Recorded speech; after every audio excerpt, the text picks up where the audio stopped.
వరలక్ష్మి గారిని సత్కరించవలసిందిగా కోరుచున్నాం.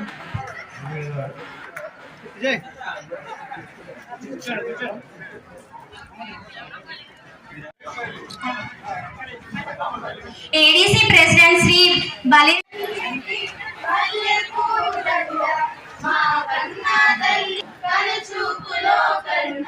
చిరునవ్వులో సిరులు దొరలించు మా తల్లి, మా తెలుగు తల్లికి మల్లెపూ దండ, మా కన్న తల్లికి మంగళారతులు. గలగల గోదారి కదిలిపోతుంటేను విరవిరతాయి, మురిపాల ముత్యాలు దొరుకుతాయి. మా తెలుగు తల్లికి మల్లె సూర్యుక్తి కృష్ణరాయ కీర్తి, మా చెవులో రింగు నీ ఆటలే ఆడుతాం, నీ పాటలే పాడుతాం. తెలుగు తల్లి జై తెలుగు తల్లి, జై తెలుగు తల్లి. ఉద్యోగాలు సంపాదించారు సార్. అదే విధంగా 2019 సంవత్సరంలో సాధించి ఎన్ఐటి జలంధర్లో విద్యాభ్యాసం చేసి ప్రస్తుతం ఒక ప్రముఖ కంపెనీలో 9 లక్షల వార్షిక వేతనంతో ఉద్యోగం సంపాదించాడు సార్. అది మాకు చాలా గర్వకారణం అండి. అదేవిధంగా 2023లో సాయి హర్షిని ఎంపీసీ గ్రూప్ నుండి 970 మార్కులతో ప్రథమ స్థానం సాధించి అమరావతిలో బిట్లో ఫ్రీ సీట్ సంపాదించి ఇప్పుడు ఇంజనీరింగ్ చదువుతుంది సార్. ఇవి మా కళాశాల ఆణిముత్యాలు. ఈ సంవత్సరం కూడా మరి ప్రభుత్వం ఇంటర్మీడియట్ విద్యలో డ్రాప్ అవుట్స్ ఎక్కువగా ఉన్నాయి, పర్సంటేజ్ తక్కువగా ఉందని ఉద్దేశంతో మధ్యాహ్న భోజన పథకం కూడా ప్రవేశపెట్టడం జరిగింది సార్. ఈ సంవత్సరం కూడా మీరు మంచి ఫలితాలు సాధిస్తామని మీ అందరి సంక్షేమ మా విద్యార్థుల సంక్షేమం కూడా మేము హామీ ఇస్తున్నాం సార్. ఇది విద్యార్థులకు ఈ రోజు శుభదినం. ఎందుకనగా విద్యార్థులందరూ ఎంతో ఎదురు చూస్తున్న మధ్యాహ్న భోజన పథకం డొక్కా సీతమ్మ మధ్యాహ్న భోజన పథకంగా ఈ ఏడాది నుంచి అమలు కావడం మా భవిష్యత్తుకు బంగారు బాట. ప్రభుత్వ జూనియర్ కళాశాలలో చదువుతున్న విద్యార్థులందరూ పేద మధ్య తరగతి కుటుంబం చెందిన వారే. చాలా మంది విద్యార్థులు సరైన పోషకాహారం లేక అనారోగ్యం పాలవుతున్నారు. తద్వారా చదువు మీద దృష్టి నిలపలేకపోతున్నారు.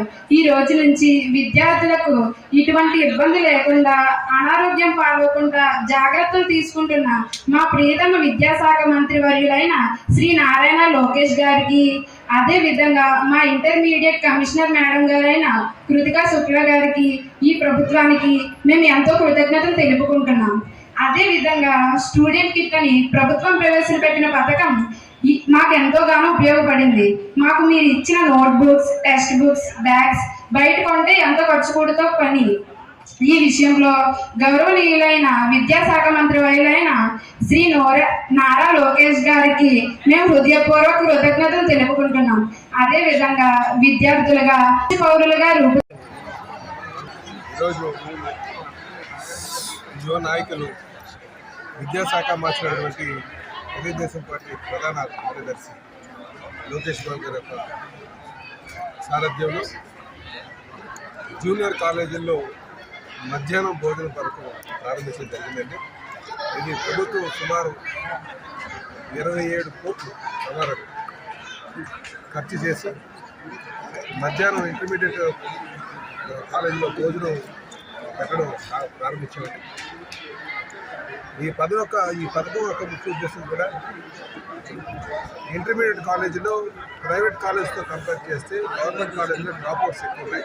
అట్లా అరకట్టాలంటే మధ్యాహ్నం భోజన పథకం బాగా ఉపయోగపడుతుందని ఆలోచించారు.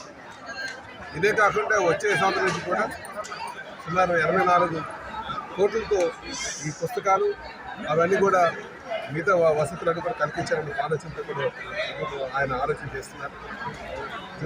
రేపు రాబోయే రోజుల్లో ప్రభుత్వ పాఠశాలలో చదువుకునేటువంటి పిల్లలు, అలాగే ముఖ్యంగా జూనియర్ కాలేజ్ చదువుకునే పిల్లలు ప్రైవేట్ కాలేజీలతో ధీటుగా పోటీ పడే విధంగా మరి ఉంటారని చెప్పేసి రేపు రాబోయే రోజుల్లో విద్యా ప్రమాణాలు అన్ని మెరుగ్గా చేసే విధంగా ఈరోజు యువ నాయకులు ఆలోచిస్తున్నారు. ఎన్డీఏ ప్రభుత్వంలో ఉన్నటువంటి ప్రతి ఒక్కరు ఆలోచిస్తున్నారు.